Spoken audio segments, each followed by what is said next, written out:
Someone made a rank list of all the Yu-Gi-Oh! Arc V characters, which I will follow exactly, starting with the main character Yuya, and he is not a top 5 character. I would just say he's alright. He starts off a bit annoying. He's this bubbly, happy-go-lucky character, but you quickly find out that's more of a mask, and that's why he wears the goggles on his head, because when he puts the goggles on, you can tell he's depressed, which is actually mostly his personality. Whenever there's any wall, any confrontation in his life, he goes into his shell. Out of all the Yu-Gi-Oh! Characters ever in the series, I find Yuya to be the most relatable. To myself at least. Both of us would go through like a lot of depressive spells. We try to see the bright side of life. Most of the time it doesn't work out, and then you're having to overcome that adversary in your life. What I look for in a character is not one that's like me, but someone I can look up to, someone who's a larger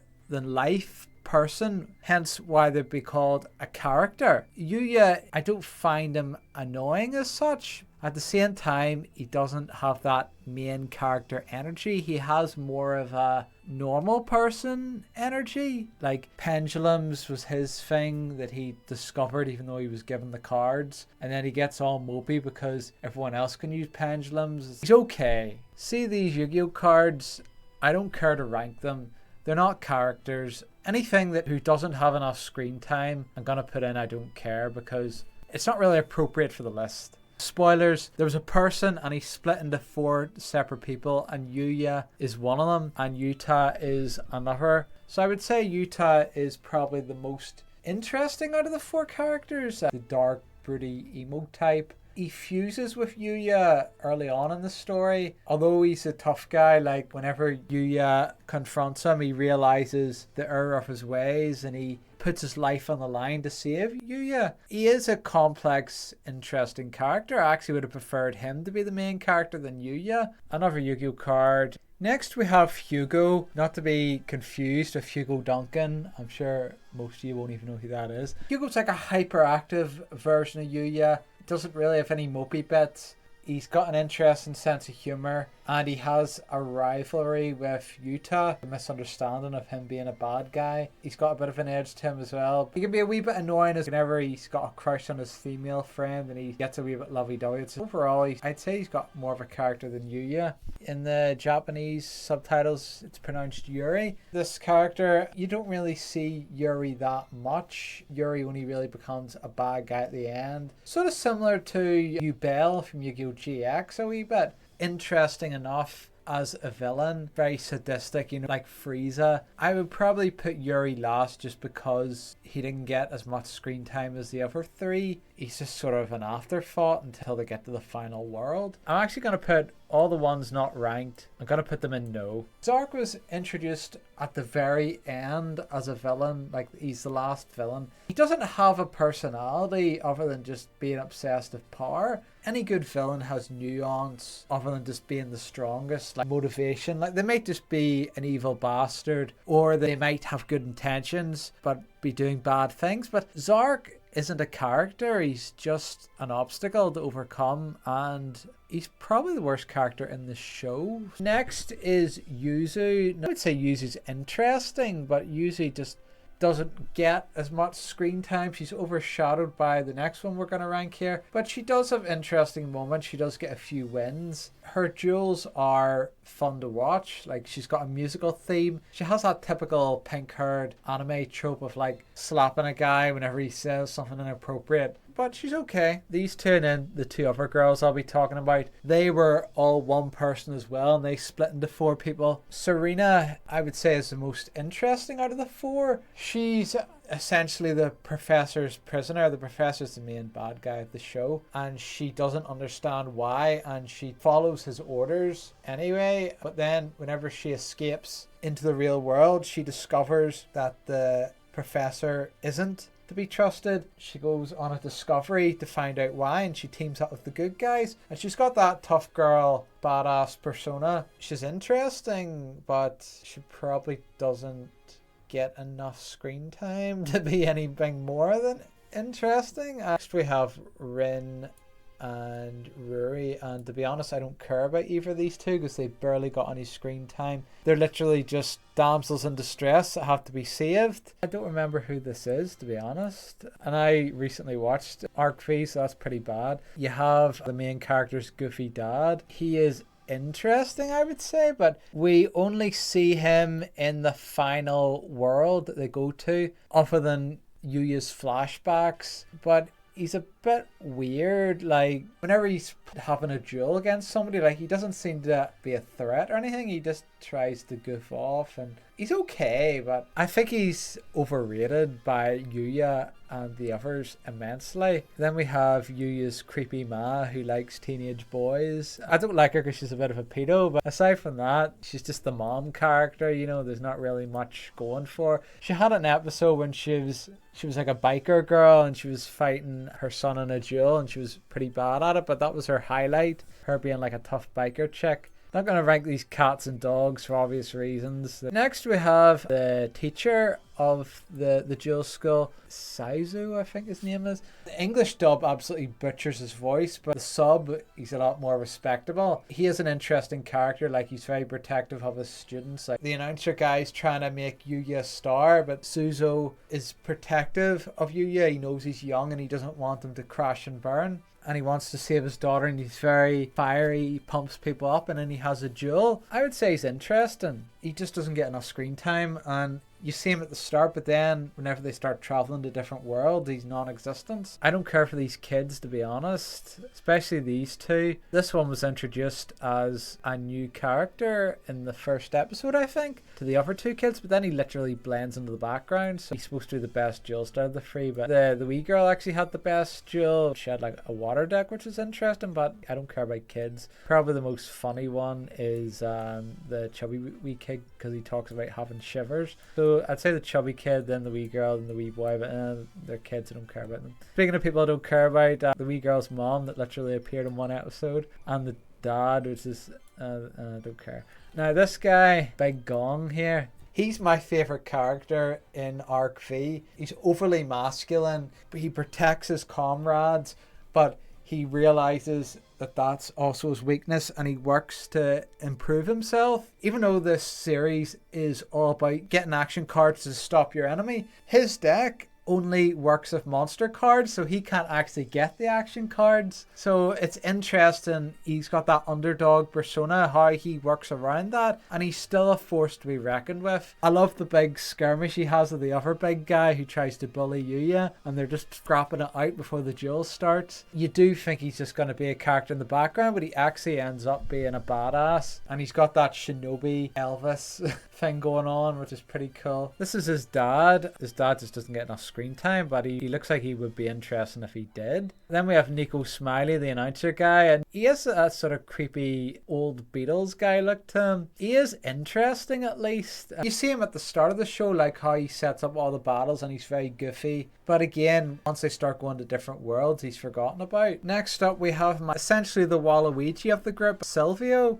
He starts off as a bit of an arsehole. After he's beaten, he quickly turns into an endearing character. In the tournament, he has a first round battle with Yuya, and it's actually a really good battle. Like, he prepared her ahead of time to counter Yuya's deck. He's the only character I think that changes decks, and he does it 4 times to sort of keep himself relevant. He's fun, he's comical, he's over the top. He always adds to the scene whenever he's in it. Now, people always make fun of him as a jobber because he loses all his matches, but he does put up a fight in all those matches, apart from one where he lost against a security guard. I don't know what that was about. He's like a happier version of Chaz Princeton.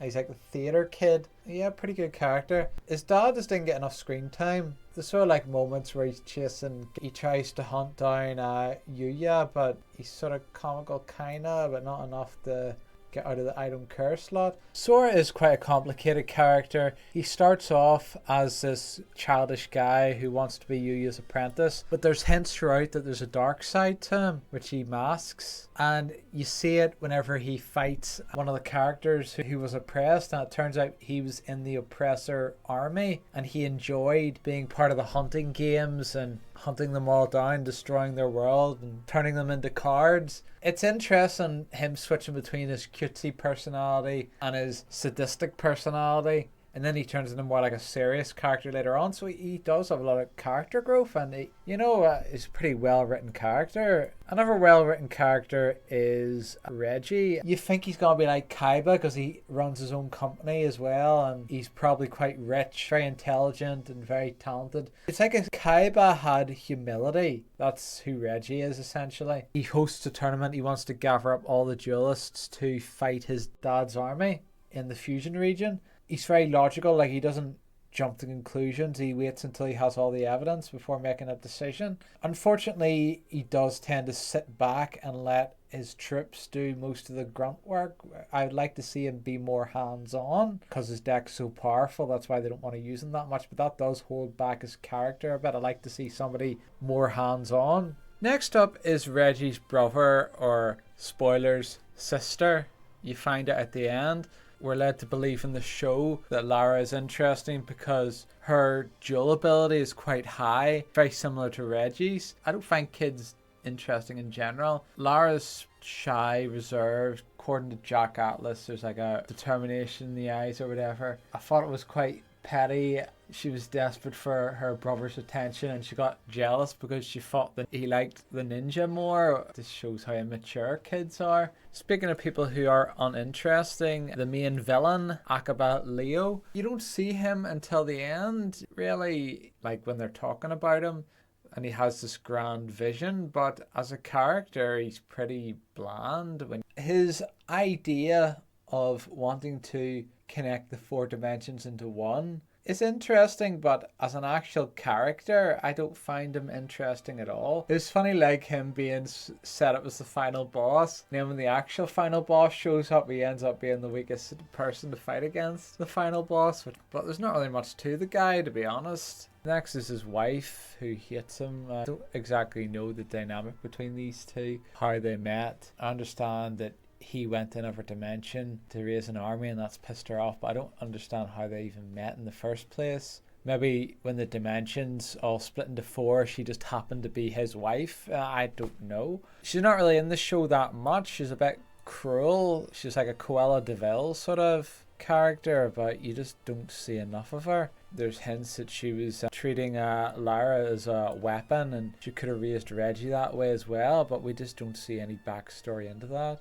After that, we have Reggie's right-hand man, the security guard, but he doesn't really have a personality. He just hires like a few thugs and goes, here, take care of this. Just typical security guard. Next, we have Mizumi, Yaba, and Hokito. They're three that have potential on this show, but they just doesn't get realized. They're present at the start, and then once characters start going to different worlds, they're forgotten about.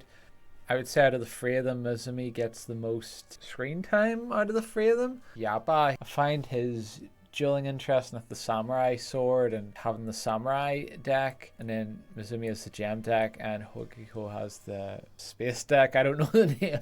Apparently they were competitive decks back in the day. He was a bit of a jerk. He's a bit like your man up here, so he is. You have Marco and Tio, who apparently they're the Leo Corporation's top duelists. I know Marco was a teacher to Mizumi, and it's a bit of a creepy, I don't know, I seen like a picture of them together and it just creeped me out a wee bit, but I'm hoping there was nothing between those two, but you know what Japan's like, unfortunately. Shun, he's a bit like the Sasuke Uchiha of this show. I liked him more at the start of the show whenever he's first introduced and he's mysterious, he has the goggles on. He's the one going around taking out everyone who's involved in the Leo Corporation and he's turning them into cards, which was interesting because Duel Academy was turning his people into cards, so I don't know how he got that technology, maybe just stole it. He's interesting at the start, so he is, like he's mysterious and you find out his backstory and can he be trusted and all that, but then once you find out his backstory he's a bit less interesting. He's just more of a moody sort of character. Next we have Michi, as the Japanese call him. Unfortunately, he doesn't get enough screen time. His cooking deck is interesting, and he has like a good friendship he gets with this fisherman guy. He's another one who had great potential to be a very interesting character, but he just got cut short, unfortunately, when he got turned into a card. That's his mother. I don't care about his mother, to be honest. And his dad, who looks older than the mother, but you know, that's life. Then you have like the referee pick a match between Yuya and Michi, so I don't care about him.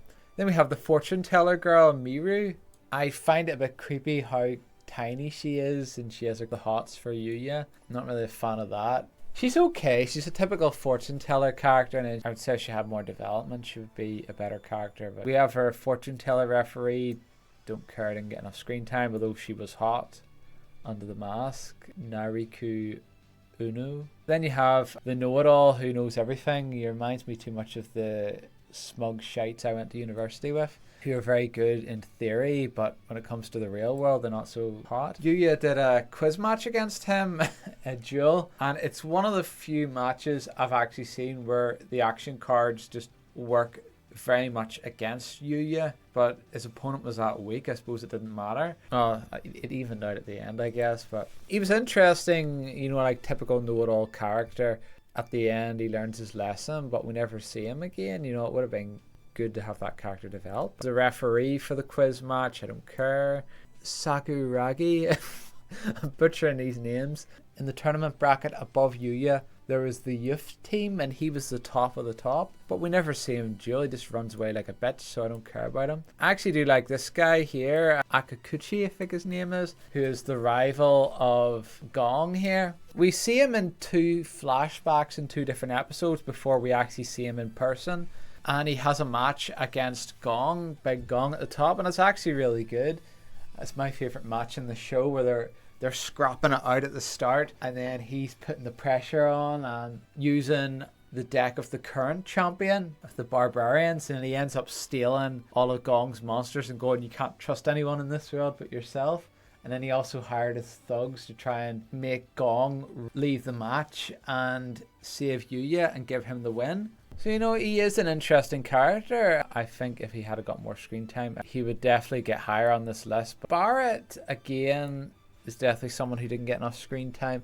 He's like this soldier hired from the academy. He could have been interesting. I think he only played 2 matches and he lost both of them. And one of them was a freeway duel of Yuya and the Psycho guy. He's a military guy. You know, his team died from a trap card. Could have been a fantastic character. Then we have Dennis. Dennis is actually one of my favorite characters in the show. There's a lot of nuance to Dennis. Like when you see him for the first time, he's helping Yuya out. 2 against 1 isn't fair. And then he's constantly trying to hide his identity because Serena tries to fight him, but then he goes, oh, I can't let her pick up from the XY dimension. But so then he uses a different card, and then every time he gets polymerization, he's like, shit, I can't use that. And eventually, whenever Shun forces him to reveal the card, he goes, oh, is this what you wanted to see? And then he turns into a bad guy with his ancient gears that come out of nowhere. And then later on, he's fighting with his conscience, whether he wants to be with the academy or the good guys. It was his job when he infiltrated the XYZ dimension to inform them when he found the girl, essentially, so they could invade. And he was saying, oh, I wish I just had kept doing a magic show for the people instead of having to call in the soldiers to destroy the world. So yeah, it was a great character, Dennis. Unfortunately, I can't put the Red Ninja any higher than I Don't Care, because he did have one good moment whenever Sora was trying to get past. He goes, let me through, I have to get past. And he goes, it's my job to be in your way. So we just don't see enough of him. You know what, I'm just going to put him there just because he's a ninja. The person who did get more screen time was his brother. Tsukage puts all his emotions aside, unlike most of the other characters in this anime, to carry out the mission. He follows Reggie's orders because he believes in him. Like, he doesn't just blindly follow him because he's an higher up. And he does pretty cool stunts, like whenever he was in the motorbike duel, he jumped out of the motorbike, he ran across the wall, he grabbed the card, then he ran, he jumped back into the motorbike again. Now, obviously that's unrealistic, but it's just cool to see. And he's a freaking ninja. And then he came up to Sora and he said, this is revenge for my brother. But then once Yuzu explains the situation to him, most characters would have just pressed through and went for Sora, but instead he puts his duel disc down and goes, okay, I'll believe you for the sake of the world. Pretty cool character. Ulga and Halal, unfortunately neither of them get enough screen time. You know what? They're interesting, even though they don't get much screen time, like an ice deck and a genie deck. Next we have Kachaduki, I think that's his name. The Kung Fu guy, he ended up fighting against Yaiba. We just see him pretty much beat up Yaiba, and then when it comes to him fighting against Yuya, he's constantly smacking Yuya out of the way so he can't get action cards. Yuya even goes into a dark mode to beat him. And then he has a rematch of Yuya at the end of the show, because in Jewel Academy, they give him a second chance. I don't know how they poached him. Did they just go to the main world and go, hey, do you want your revenge on Yuya? Come to Jewel Academy? Like, I don't know how he was suddenly there, but he had a flashback of he just happened to walk past kid Yuya when he was a kid, and Yuya's dad was playing with him. The dojo guy who was with him was like, oh, ignore those two fools, you are a soldier. And I thought it was funny. He just happened to walk past Yuya, and Yuya's like, what are you talking about? I actually like that. But again, he would score higher if he got more screen time, but unfortunately he did not. Then we have Ken and Taikita. Both of them just didn't get enough screen time, but they would have been interesting. They're ruthless like the guy Yuya fought, but they're just not as strong. TP, I think that's how his name's pronounced, who has a very similar character design to a minor character in Yu-Gi-Oh! VRAINS. You know what? I find him interesting how sly he is. How he wants to keep all the cards for himself so he can pass through to the next round and take Michi out at the end. But then he ends up being friends with Michi, and they end up trying to save everybody else, and they end up getting carded. And he has a fisherman deck, of course. But yeah, I like those sly, clever characters. You have the three knights, and they're dressed up to be badasses, but you can immediately tell they're three nerds, like from Comic-Con. Their fourth friend gets beaten by Shun in one of the matches, and then when they get to the Battle Royale, they all decide to gang up on Shun, going, we will avenge our comrade's disgrace, even though ganging up on one person's a disgrace. Then they start attacking each other on purpose, so Shun gets hit by the blast, and then they get quickly beaten by the Obelisk force. And to be honest, I don't care about them. They didn't do enough to stand out for me. They're just free salty nerds you would meet playing Yu-Gi-Oh! At a Comic-Con. Next you have Nanami. She had a match against Yuzu and gets trounced. She's more like a Yu-Gi-Oh! Card than an actual person. The Obelisk force, they all share the one personality. In this show, when someone does a fusion summon, like it shows a close-up of their face. They didn't do it for everyone else, but there was one Obelisk guy, fusion summon, and it actually shows his face close-up as if he was a main character. So I like that wee touch. I like how cruel they are and how they just love turning people into cards. So they're interesting as like minor foot soldiers, but they're not really proper characters. Ishima, unfortunately this guy was only in the first 2 episodes. He was the champion. I don't know how he was the champion, because his deck was very straightforward. Like, I know Yuya's dad wasn't able to attend the match, but surely somebody else would have been able to beat this guy. But whatever, he's like a typical sort of arrogant champion character, and we never see him again. I thought that was a missight. If he had shown up again, he could have been interesting, but he was only in the first 2 episodes, so I don't care. One character I do care a lot about is this guy. He's voiced by Pegasus in the English dub. I would say he's a cool character. Rojet. He's a puppet master in the Synchro world, where he's controlling all the security, and he's programmed like this evil character to go around and destroy everything. He's got a chessboard which he uses when he decides to send soldiers out. Who's the master faster? Who's the one who rules the Jews? They just have him as king on this list. Even though his character isn't quite as good in Yu-Gi-Oh! 5D, he is still one of the best characters in Yu-Gi-Oh! Arc V. Now the difference is, in Yu-Gi-Oh! 5D, Jack Atlas is a flawed person. At the start he is the king, but then later on we find out he's flawed because he stole Yusei's card to become the king, and some people threw the jewels that they had against Jack Atlas to preserve his status as the king, and they would get paid off. We find out when he tries to adapt to real life, all he can do is duel. He can't hold down a job or look after himself. He has to rely on other people to do that. And he even lets his ego get the better of him, and he loses against a clone of himself. But he does eventually overcome it and become a great duelist. This is very different from the Jack Atlas in Yu-Gi-Oh! Arc V. He has the same personality, but he is the finished article in Yu-Gi-Oh! Arc V. He doesn't have any noticeable flaws. He is the undisputed king who everybody wants to topple. Nobody's being paid off to beat him. He's so far advanced that he ends up beating the main character in 3 turns, as he calls it. And he ends up being a mentor for Yuya, often giving him advice. At first it seems very arrogant and pig-headed, but his advice is actually nuanced. And I like that relationship that he has with Yuya. At first he says he doesn't like Yuya because Yuya's just only using the entertainment jewel for himself. And that was when I realized why I didn't like Yuya very much, because Yuya is just entertaining for himself. He thinks he's great. He's so entertaining. He's so happy and go lucky, and he thinks he's the bee's knees. And then afterwards Yuya reflects on that and he goes, oh, Jack's right. And he ends up not just being what he thinks is entertaining, he actually considers what the crowd wants from him, and he ends up being a serious duelist. And this is something Yuya struggles throughout, but he does get there in the end, and that was thanks to Jack. Your character Rojit, he's dedicated himself to create the perfect warrior to beat Jack Atlas, and despite this warrior taking out Yuya very easily, he gives Jack a run for his money, but Jack ends up beating him in the end. Jack's a very charismatic duelist and a cool guy. I like him.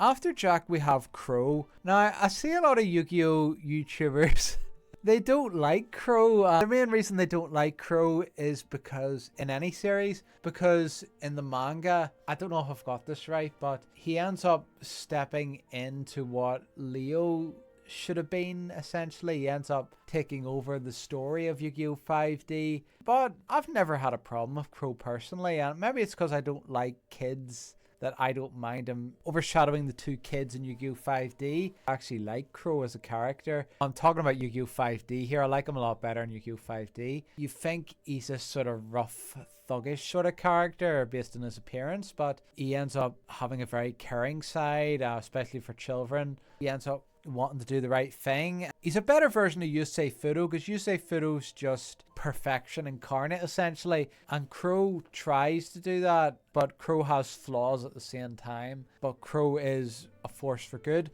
Now in Yu-Gi-Oh! 5D, he's a bit of a sourpuss when it comes to Yuya. With Jack it makes sense because Jack sees through Yuya's act and molds Yuya into a better person. Crow doesn't do that. Crow sort of gets in Yuya's way, disagrees with him. Something petty in the prison. I think he just didn't want to get Yuya involved, but he ended up being overly nasty to Yuya. He just wanted to abandon Yuya and his friends to get out of the prison. And then there's another misunderstanding. Yuya wins his match and Roger snatches Yuya's hand and goes, Yuya's clearly arguing with Roger, but Crow stupidly thinks, oh, they're in cahoots, and he starts getting angry with Yuya. I don't think Crow was that stupid in Yu-Gi-Oh! 5D. I think he had a bit more gumption about him.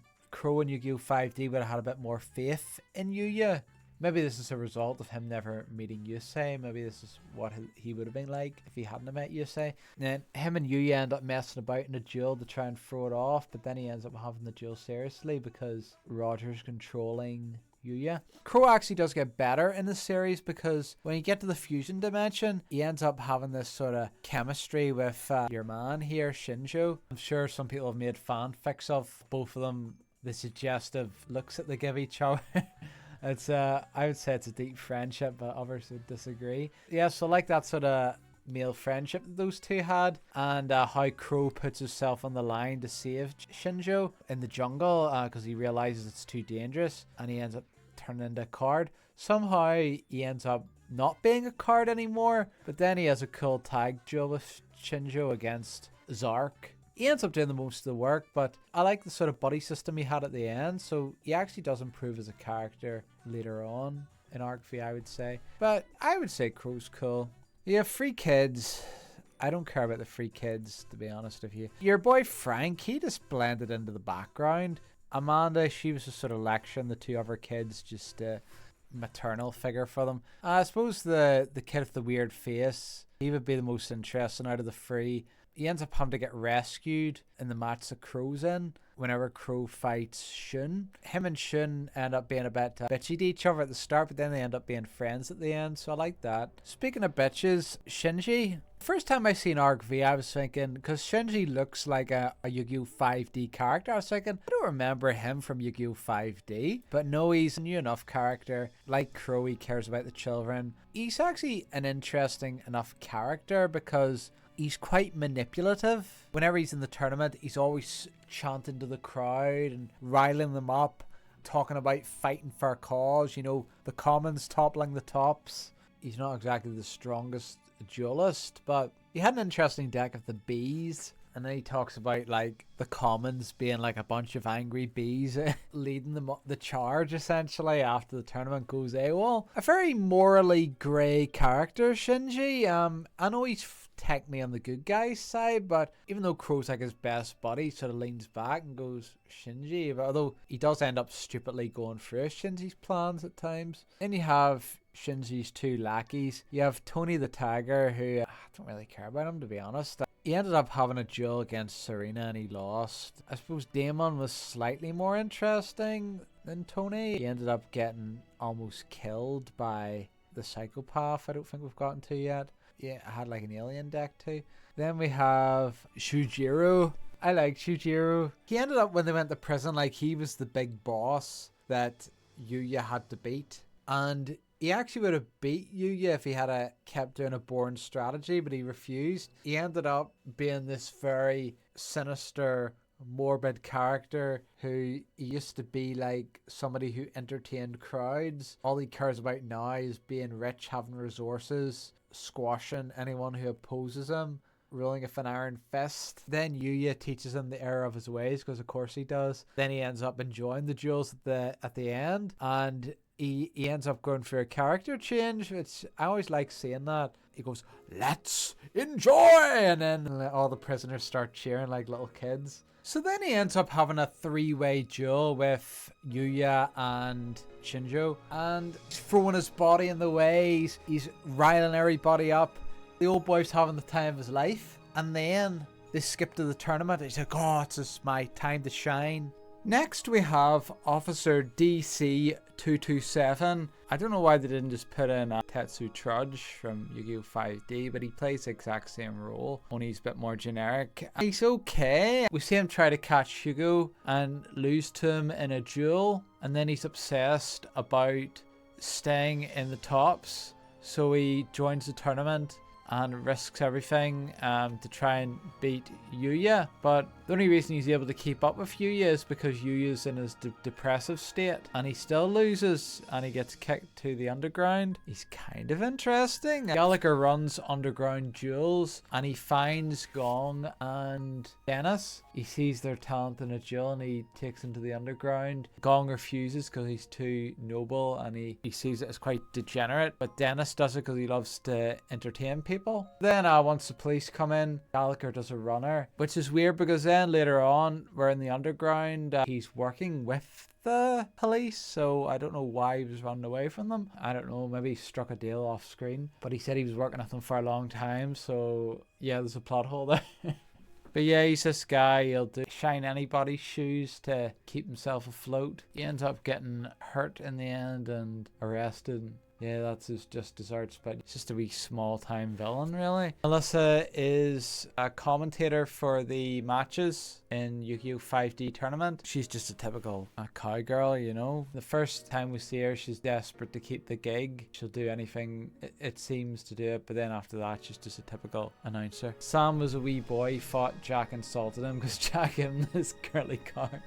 That would have been funny if it had been that. Jack's like, "This card's just like you, and it's this weak girly card." That would have been funny as hell if Jack was just insulting him there, but no, it was actually the card had a hidden use, and of course Yuya is the one that figures it out, puts it in his deck. Then we have the crazy guy Sergey, the crazy Russian guy in the English dub. I don't know if he's Russian in the sub. He was a psychopath. He gets put into prison. He was found by Gallagher and brought to Roger or Rojit. Then he was brain controlled essentially. Even though he's brain controlled, his manic personality still shines through. Whenever somebody has a duel with him, it often ends up that they end up dead or nearly dead. In fact, somehow he sent Yuzu flying off her motorbike like a rocket in the air through a skyscraper building out the other side, and somehow she's not dead. I mean, what's this girl made of? But anyway, back to him. His first proper duel we see of him is against Yuzu. Like, his opponent before, he was losing at the start, but then he turned it around at the end, and we find out the same thing as against Yuzu. He's losing all his life points, and she's going, why is he so easy? And then just when he's about to lose, he turns the whole duel around, because that's the theme of his deck. Self-infliction to pain before he inflicts it. And then after that, he abandons that deck and gets a new deck. He gets the Earth Immortals deck, who were what the villains used in Yu-Gi-Oh! 5D. The interesting callback, and even does the thing in the sky, the astral projection. But we see him fighting against Jack, and he's giving Jack a run for his money, but at the end, he sort of ends up breaking free of his mind control, and he just wants to enjoy the duel. And then Jack finishes him off, and then he falls off, and Jack catches him, but then he hits him away and goes, no, I want to fall to the ground. And then he falls to the ground, and then he gets killed by a bunch of randomers. But I liked him. He was a fun villain, so he was. Council were pretty generic. 3 of the characters didn't even do anything. There was a wee guy that looked like Injun from Crash Bandicoot. Maybe that's his side gig. There were 2 others. There was a woman and another guy who didn't do anything. And then there was the council guy's sidekick. He would say something, and then he would go, "Isn't that right, Chairman?" And that would be his bloody catchphrase, and the chairman would always say, "Yes." The chairman is the old man in the picture here. Yeah, they were just sort of fuddy-duddies. They were rolling over everything and making everything worse. And then at the end of the tournament, they go, "We've decided to step down and let some younger people take over." And it's like, bit of a weird turn. They were rolling over the city. 1% were at the tops. 99% were living in the slums. And they were happy enough living like that. I don't know if I have this right, but Chiruzu, he got ganged up on by 5 people. I don't know if it was the 5 people from the council, but if it was, they were trying to keep him back from changing the city then. Why all of a sudden would they go, "Oh yeah, we're just going to step down from our position of power and let these young bucks come in and change the world for the better"? It doesn't sit right. The only reason I could think of is that they were afraid that they'd be overrun if they were still in power. So I'm just going to go with that because that makes the most sense, even though that wasn't explained in the show. This fella, the biker guy in Yu-Gi-Oh! 5D, unlike Yu-Gi-Oh! 5D, he doesn't get screen time. We just see him briefly lose against Shun to show how great Shun is that he beat the biker guy. Again, this guy gets no screen time. Who was Divine again? Divine? Oh, Divine! The guy who controlled Akizu in Yu-Gi-Oh! 5D. Divine? I didn't even know he was in Arc V. It shows him falling off a motorbike. That's interesting. The hippie duo, they didn't get screen time. I didn't even see him. I think I remember him getting his ass kicked in Yu-Gi-Oh! 5D by the baddies, but I don't remember him being in Yu-Gi-Oh! Arc V. Jaeger gets a cameo in Arc V at the end, showing how rich he is and in his private plane. It's just a cameo. Who cares? I didn't even know this kid was in. I remember he was friends with Leo and his sister in 5D. I didn't even know he was in this anime either. The Heartlink. Oh God's sake, who cares? Kaito. You see, I don't have nostalgia for Yu-Gi-Oh! ZEXAL, but I would say Kaito was the best character in Yu-Gi-Oh! ZEXAL, which is why he's here and not Shark, and he's also an adult unlike Shark as well, so it makes more sense. I did watch Yu-Gi-Oh! ZEXAL, and he did seem a bit cooler in ZEXAL, like more nuanced to him, and here he's just a guy who was really good at dueling, then his thing gets taken over, and he's an angry guy. He's just okay, so he's alright. He's a strong guy. That's the height of it, really. I put him ahead of those 2 idiots. Then we have Alan and Thing. He has a crush on her. They're these minor characters. They're from the XYZ dimension, and they try to stop the Tyler sisters, and they fail miserably, but they have a fun little duel at least. Don't know who that kid is. Edo Phoenix or Aster Phoenix in The dub, his personality at the start is like, if you imagine Astro Phoenix as his angriest in Yu-Gi-Oh! GX, you just make that his whole personality in Yu-Gi-Oh! 5D until he switches to the good guy side. But I actually do like him though. He's like this very angry guy. He gets comically angry when he finds out that who Yuya's dad is. Yuya's not his dad, you know. You don't have to get so angry with Yuya. Grrr. Like, who gets angry with someone's son? I've got a few people I don't like. I'm not going to go to their son and go, "I hit your dad, I'm going to hit you too." It's like, it's just stupid, but he's a challenging duelist. It's interesting, the new Destiny heroes he uses, the new up-to-date ones. He's a force to be reckoned with. He also wanted Sora in his division, who rejected it, so there's an interesting bit of lore there as well. And he still holds on to a shitty card Smile World, half of it because Yuya's dad tried to give it to him and he was torn on whether he should leave the fusion dimension or not. So there's nuance to him. I do like him. After that, there is this guy. He's just a meme. Think of a manager who's obsessed with time management and micromanaging. That's essentially this guy, only there's no backbone to him and all. He's a complete weasel. He's Edo Phoenix's right hand man, although he doesn't duel or anything, he just time keeps, and it seems to be all he's good at. He tries to turn against him at the end and be sly, but then unfortunately for him, all the army he's gonna control is all a bunch of weaklings, so nothing comes of it. Then you have the Tyler sisters. They don't get enough screen time. They're cute, I'll give them that. They have a reputation of being absolutely ruthless. We see that in a duel against these two, Alan and Sayaka. They keep increasing their life points against, in a tag duel with Yuya and I think it was Shun. And then everyone's like, they've got 8,000 life points. How are they going to come back from this? How are they going to get rid of all those life points? And I'm thinking, none of you's played an actual real Yu-Gi-Oh! Duel before. You start with 8,000 life points. Then Yuya knocks him out in one go. The white-haired one becomes the biggest fan of Yuya. She probably has a bit of a crush on him as well. And then the blonde one just respects him. And then they end up turning against the fusion dimension and they just have a very minor point in the story. That's it, really. Speaking of people who have a minor part in the story, I'm just going to call her Alexis in Yu-Gi-Oh! GX. Unfortunately, Alexis is the most shafted out of all the characters who return to the series. She shows up to protect Yuzu against 3 generic guys who she beats. Then she helps Yuya's dad escape. And then she gets trounced by Yuri, the evil half of Yuya. That's it. Very disrespected. I think she's an adult in this because she has makeup on. I don't know. This is not the Yu-Gi-Oh! GX Alexis. This is Yu-Gi-Oh! 5D Alexis. So she's going and I don't care. I don't care about her. These 5 were brought back and they all have decks from Yu-Gi-Oh! GX. One of them I'm convinced is Cyrus if he's drawn with respect. So it's like a normal looking guy with blue hair. That's my canon. That is Cyrus in Yu-Gi-Oh! Arc V. He even has the card Cyrus uses, the wee helicopter and all that stuff, and the vehicles. Then you have a girl who uses Chumley's deck, and I'm convinced in Arc V Chumley gets turned into a girl. This is an alternative universe. This is Chumley in this dimension, and in this dimension he happens to be female. So that's canon as well. Then after that, you have the Ojama guy who looks like a Chaz if he started lifting weights. So that is Chaz in Arc V. And then you have 2 guys. One uses VW Catapult and the other one uses XYZ Dragon Cannon. Yes, they're part of the same deck, and Chaz has these cards as well. But obviously Chaz can't be 3 characters. So these 2 guys, I'm just going to say they're 2 new guys because I can't think of who to compare them to. But yeah, I like that little cameo anyway, and Yuri takes them all out because he's so cool. Then you have Captain Solo. Did they name him after Han Solo?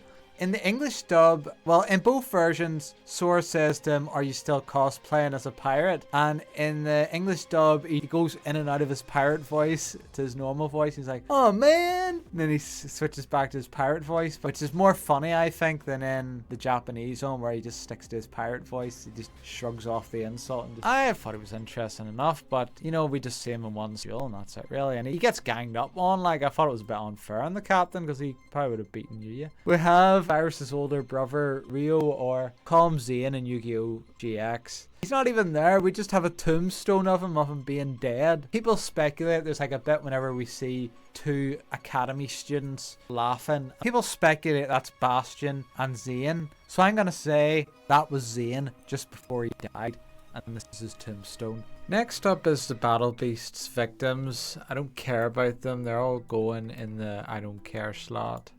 Colonel Sanders. Not to be confused with KFC's Colonel Sanders, though he could be inspired. Unfortunately, there's still no sign of the KFC console. He was your typical drill sergeant, but then he actually got his hands dirty and fought alongside the Battle Beast, and he was quite strong. And he controlled the Battle Beast through fear. That ended up biting him in the ass in the end.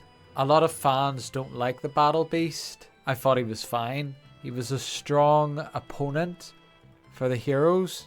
I'm convinced he is the Arc V version of the jungle guy who was in that filler episode of Yu-Gi-Oh! GX.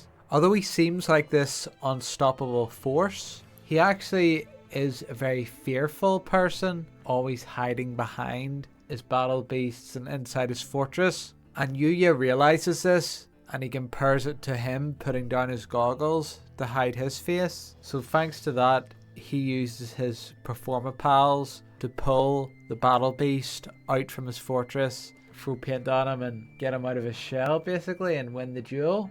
Diana and Apollo, two minor characters that were beaten by two of the heroes just to make them look good. Last but not least, we have the Doctor. The Doctor controlled the four main girls through his insects in their brains. I'm not sure if they were talking through his personality. Were the insects based on his personality or how he programmed them to affect the personality? Wasn't really explained. He could have been fleshed out more, but Leo Akaba got very paranoid and killed him. Those are manga characters, so I don't care about them. So this is the list. Far too many people to rank. I'm happy with that top 5. So many characters just did not get fleshed out enough. That's what happens when you throw too many things into the pot. Thanks for watching.